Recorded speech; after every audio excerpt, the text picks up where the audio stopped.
Je reprends.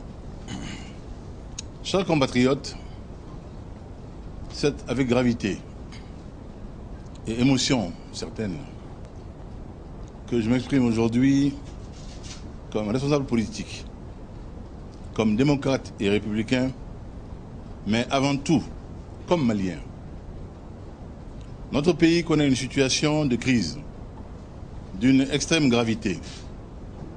La prise du pouvoir par des soldats mutins et l'annonce de la suspension des institutions de la République n'est rien d'autre qu'un coup d'État militaire. Je veux le dire aujourd'hui avec force et solennité. Je condamne ce coup d'État avec la plus grande fermeté. À quelques jours de la commémoration de l'anniversaire de notre démocratie, le 26 mars, ce coup de force ternit l'honneur du Mali et entache gravement l'image de notre pays, jusqu'ici considéré comme un exemple en Afrique. À quelques semaines d'une élection où le peuple malien s'apprêtait à choisir librement et démocratiquement son avenir, nul ne saurait légitimement se substituer par la force à la souveraineté populaire. Ce coup d'État est en réalité un coup d'arrêt à notre projet commun de changement pour un développement démocratique auquel le peuple malien adhère dans son écrasante majorité. Seul un pouvoir démocratiquement élu, puisant sa force et son autorité dans la légitimité de la souveraineté populaire, sera à même de garantir l'unité nationale, de rétablir l'ordre sur l'ensemble du territoire et de mener à bien l'indispensable redressement économique et social de notre pays.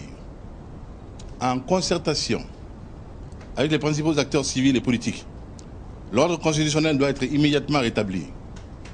Le calendrier électoral doit être maintenu et les élections se tenir à la date prévue, le 29 avril, pour rendre possible le vrai changement.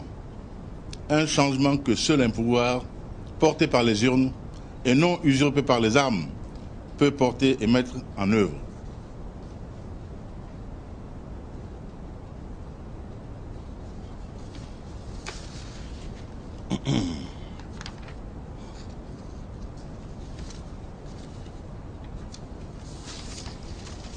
Depuis plusieurs années, je n'ai cessé de dénoncer la situation dans le nord du Mali et en particulier régulièrement appelé à un redressement, à un renforcement des moyens accordés à nos forces de sécurité pour lutter contre les rebelles et les bandits qui font régner la terreur dans cet endroit de notre République.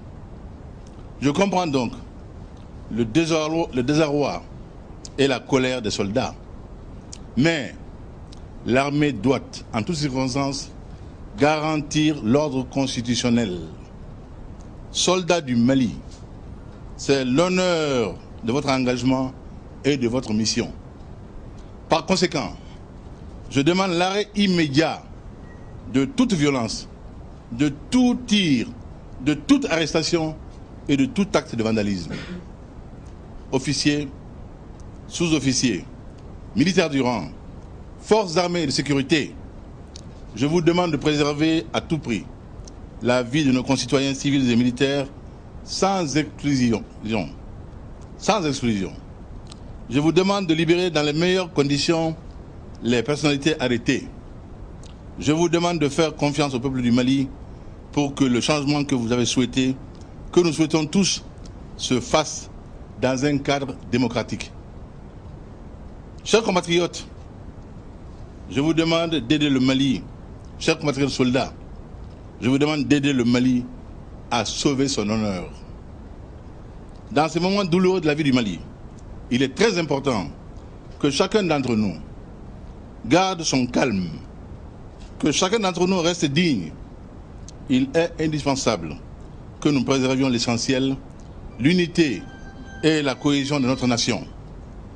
C'est parce que nous serons unis que nous pourrons tous ensemble tenir des élections, mettre fin à la rébellion, améliorer les conditions de notre armée et développer le Mali pour le bien-être de tous les Maliens, Inch'Allah.